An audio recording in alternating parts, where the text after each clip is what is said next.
Hey guys, Rogue Orange here. Welcome back to the channel, and today we're looking at a very unique Nintendo DSi. Now, there are very few videos online that actually cover this DS, but I promise it is very, very special. This is what is known as a factory unit Nintendo DSi. According to console variations, there are between 5 to 10,000 of these that were ever produced, and that these were used specifically at the Foxconn factory in order to test certain features for the Nintendo 3DS.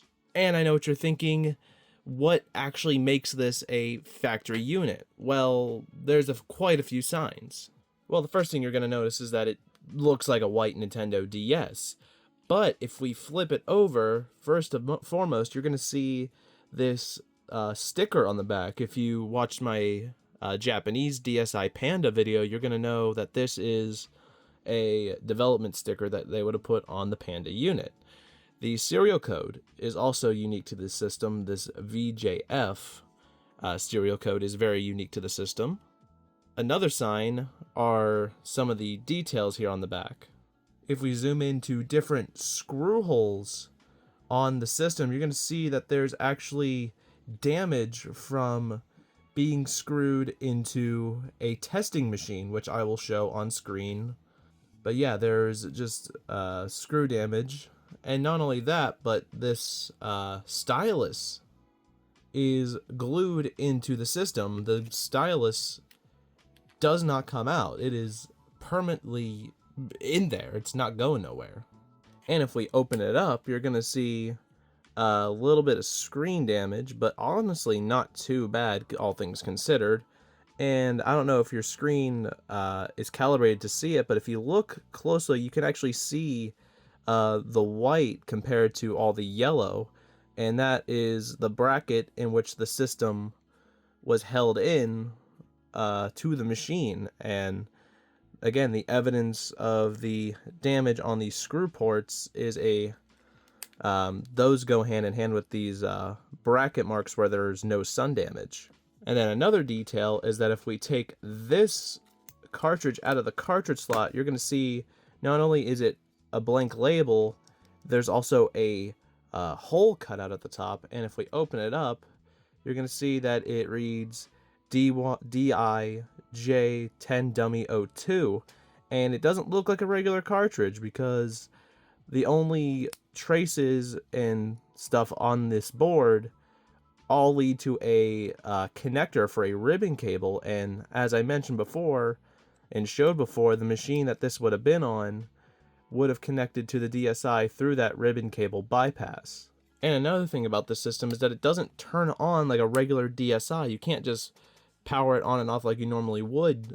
This runs in kiosk mode, and if you saw my video about the DSi Nintendo Zone box, you would know that kiosk mode means that this system has to be plugged into power in order for it to operate. Alright, so we got our power plugged in, and we boop, and there we go.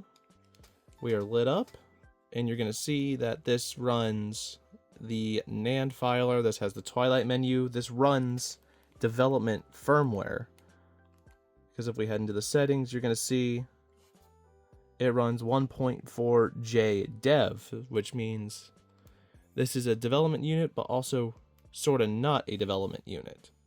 Yeah, these are just some random pictures taken on this system at some point in time. I don't know who that is. I don't know what they were doing, but those are the only pictures on here. Not much exciting going on.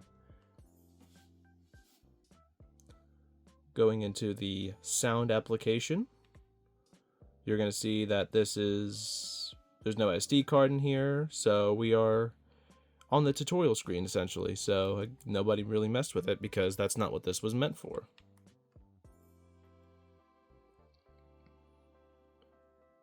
Going to the NAND filer, it is revision 10984 and built on August 6, 2009. This is a very common version of the NAND filer.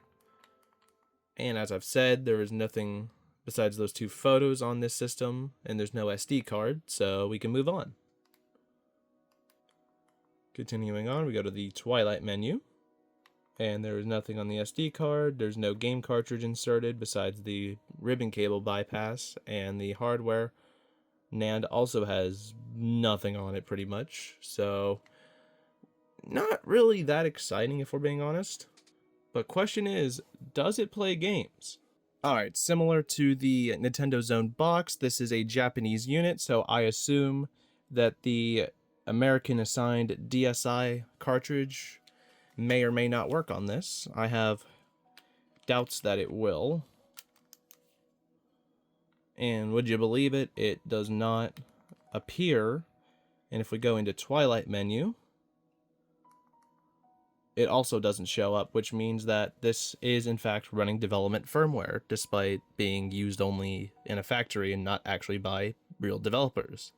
So if my assumption is correct, that would mean that this DS development cartridge does work. So we'll plug it in, and surprisingly, it does in fact work. And yeah, it plays prototype games, but it does not play region-locked games, which means that, hey, this is legit. Now, as I said earlier, you have to plug this thing in to turn it on, so how do you turn it off? Well, see, that's just really easy, because all you have to do is close it like that and just unplug it. The same way you turn it on is the same way you turn it off, and you just have to remove it from power, pretty much. That's what the whole idea of kiosk mode is. And that's going to do it for today's video on the Nintendo DSi factory unit. If you enjoyed this video, be sure to leave a like. If you enjoyed the content I produce, be sure to subscribe. If you want to see more of this kind of content, let me know down below in the comments. Always check my the feed on my channel page. There's always polls asking what kind of videos you guys want to see, as well as updates from behind the scenes. Be sure to follow all of the socials. Links will be all in the description.